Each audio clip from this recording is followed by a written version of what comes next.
Sa mapagpalang araw po sa ating lahat. Ako po si Brian E. Mendoza at ito po ang aking daily devotion ngayong araw, September 19, 2025. Ngayong araw po ay ating tutuloy ating series which is a seminary edition. Specifically, ang topic po natin for this day is about special grace. Bakit ikaw na dapat ang pinakamasaya?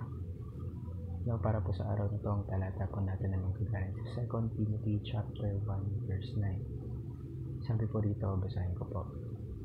He has saved us and called us to a holy life, not because of anything we have done, but because of His own purpose and grace. So this grace was given us in Christ Jesus before the beginning of time.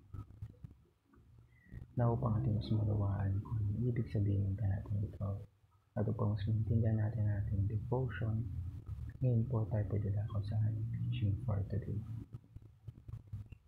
So, meron po tayong tinatawag na common grace. At yung common grace po, pinapakita po ito ng Diyos sa lahat ng tao. Either believer man or unbelievers.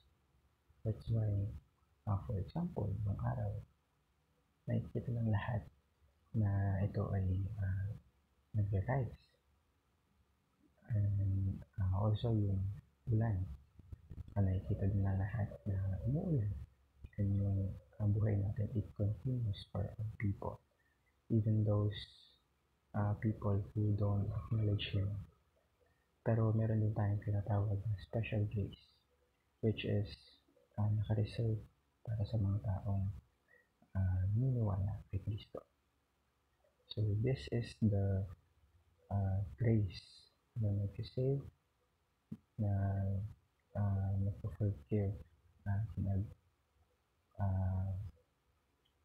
kumbaga naglalapit sa atin, sa Diyos, and Jesus Christ Himself. Let's remember that He is the most important gift, and ang tatawag natin special gift. So dahil sa Kanya po, through Him, we experience God's love in the fullest and deepest form. So ngayon po tayo pagdadako sa ating application.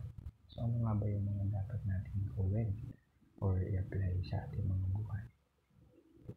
So unang-una po, we should rely on God's common grace. Dapat nare-recognize natin na lahat ang bagay na meron dito sa mundo, even yung simpleng paghinga natin, yung mga pagkain natin sa araw-araw, lahat ng blessings, either maliit man yan o malaki, it is a gift from Him. Ikalawa po, we should not envy other people, even if they seem to have more than us, because ang pinakamahalaga po, what really matters is yung special grace na meron tayo kay Kristo, because it is something the world cannot give or cannot take away from us.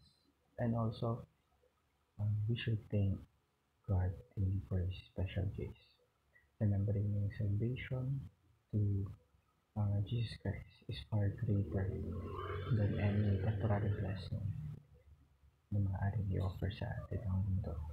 Ngayon, marami po tayong natutunan sa araw nito.